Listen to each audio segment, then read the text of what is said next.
$25 for a backup camera? Worth it? Or just a waste of money?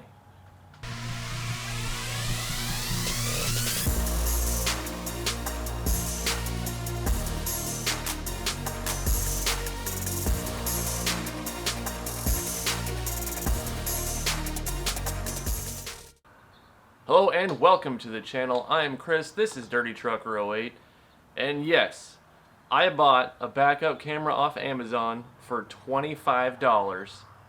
We're going to install it in Big Chief, see if I wasted my money and my time, or if it's actually something worth buying. For 25 bucks, anything that helps out in the safety side, usually a good thing. Now before we get too far, you're going to want to know what's in the box. You've got the monitor on here, which is, it's supposed to be a 4.3 inch screen, so not very big, but probably big enough. We'll find out. It's got a little sticky pad on here. I turned mine upside down. It was mounted down. This part was flipped like that, so you can stick it to your dash. I want to put mine up on the windshield, just to the left of the rear view mirror. So I flip this thing around. I'm going to have to make sure and clean the windshield really well before I try and stick this on there. But you've got your monitor with 3 plugs on it. A white, a yellow, and a red. You've got your main wire that runs the length of the distance from the camera up to the display. Instead of having 3 plugs on it, it only has the red and the yellow, and then it's got the power wire for the camera itself. That's going to wire into your reverse light. We'll get into that here in a minute. It's pretty straightforward. And then you've got your actual camera itself. It mounts on the license plate. It's got this little bracket on here. But one thing I don't care for already is it doesn't say top or bottom on here. It's not labeled. It appears to be the same on both sides, the upper and the lower. So we're going to have to actually hook this up to just straight the battery to find out at first if it does matter, top and bottom, or if this thing's got some sort of a little switch inside there that lets it know which way's up. I don't know, we'll have to figure that out here in a little while. And then you've got a collection of zip ties and little wire ties, little clips that you put in to wire it together super easy for the power wire and the ground. Well, let's get Big Chief pulled in, get started.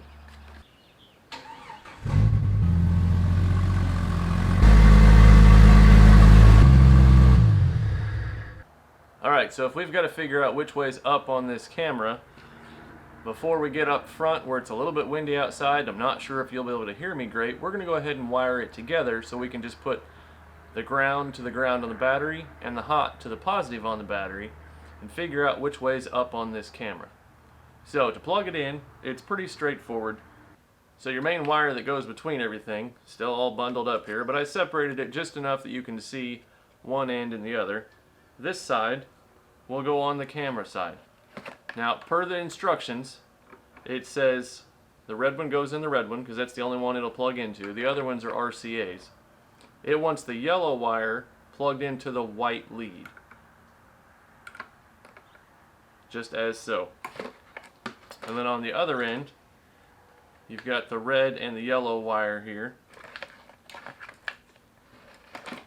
that you have on the camera itself, and those plug in. And the only thing that's not currently attached would be our little power wires here, positive and negative.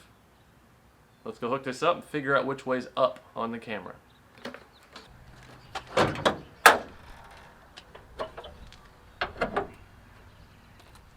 Alright, so we've got our little display sitting here. We're all still plugged in. We've got our ground and our power wire.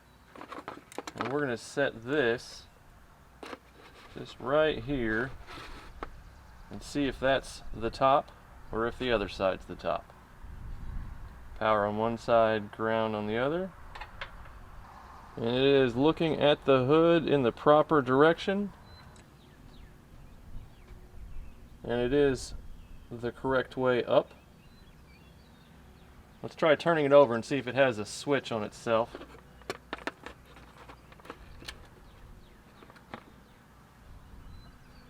Now that we've got the camera turned over, let's see if it self-corrects or if it's upside down now.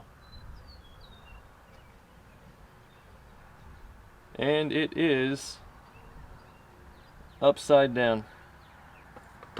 This is the top. I'm going to go ahead and mark something on here so I know which way is up, so whenever we go to install it in the back, we're good to go. So here we are on the back of the Big Chief. One thing I'm going to do whenever I go to mount this camera on here, I was going to mount it up at the top, which would have been super easy. But I got to looking, my license plate light is right here. If I put this up there, I'm going to be blocking the bulk of the light that hits the license plate, and I don't want to get pulled over for that. So we're going to be mounting it on the bottom. One thing about mounting it on the bottom, it kind of gets it away from everything just a little bit, but it's going to be a little harder to hide the wire. I was thinking I'd just go up under this piece of plastic and then inside the back hatch. But down here on the bottom, I think I'm going to have to end up drilling a small hole here, preferably just behind the license plate, but it's going to have to be big enough to get these two wire ends and that joint connector through the hole.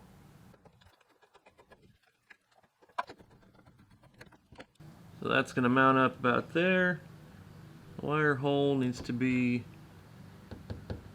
right about there.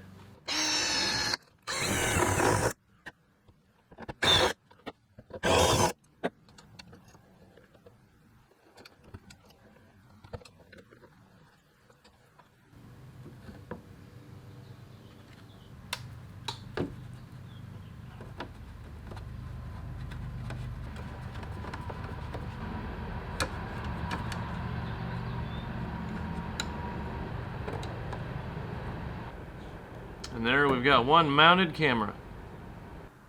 Now that we've got that camera mounted on there, it's time to lift the hatch, pull the inside panel off so we can start running the wire up to the front. Now this part is going to differ slightly depending on what type of vehicle you're putting this camera on. If you've got a trunk, if your license plate's up on the trunk, or if you're down on the bottom, the mounting locations will change and the way you're going to route your wires will change. You have a couple different options. You can run it down in through the bottom and then back up to the camera if you're just sitting on the dash or something like that. For my case, I'm wanting to put the camera mounted up high on the windshield. So for me, I'm going to run the wire right under the headliner all the way to the front.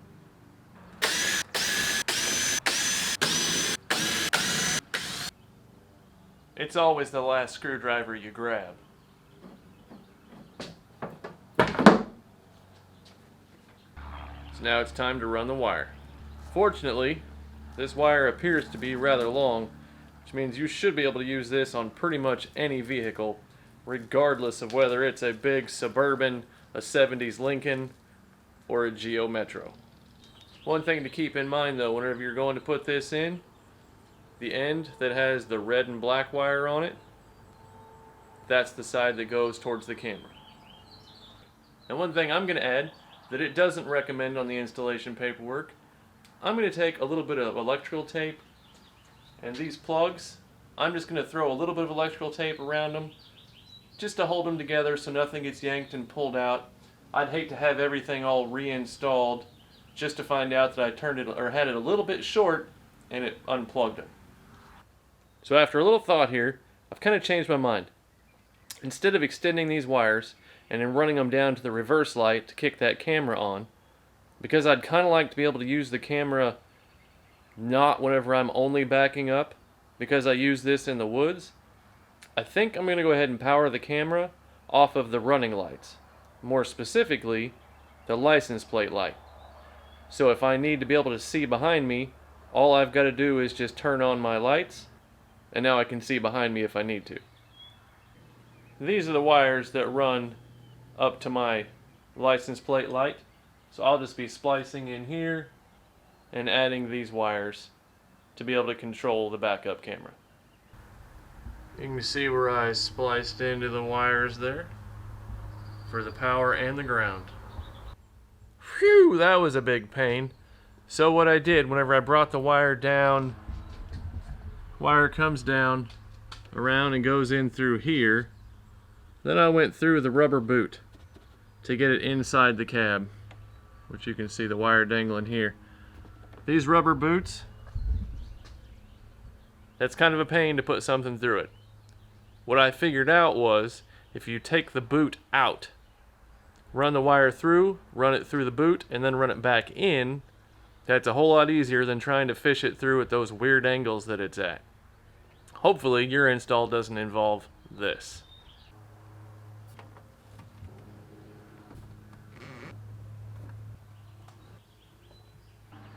Time to clean the windshield and stick that monitor up.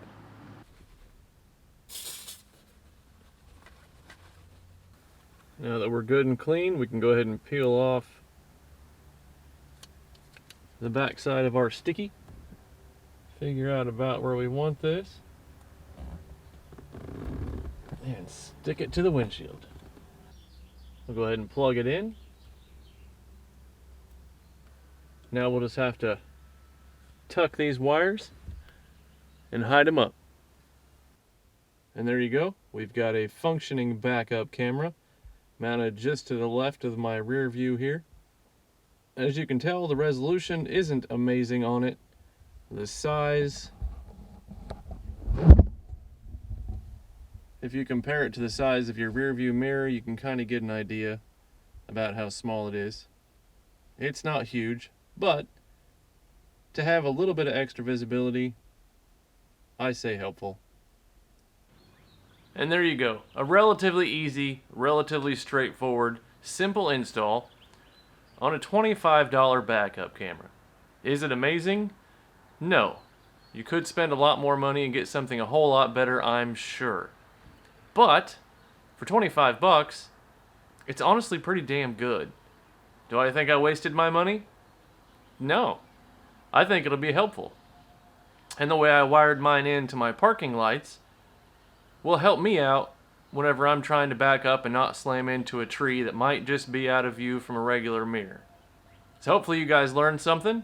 If you did, you know, the things and such. If not, I'll see you next time. Thanks for hanging out.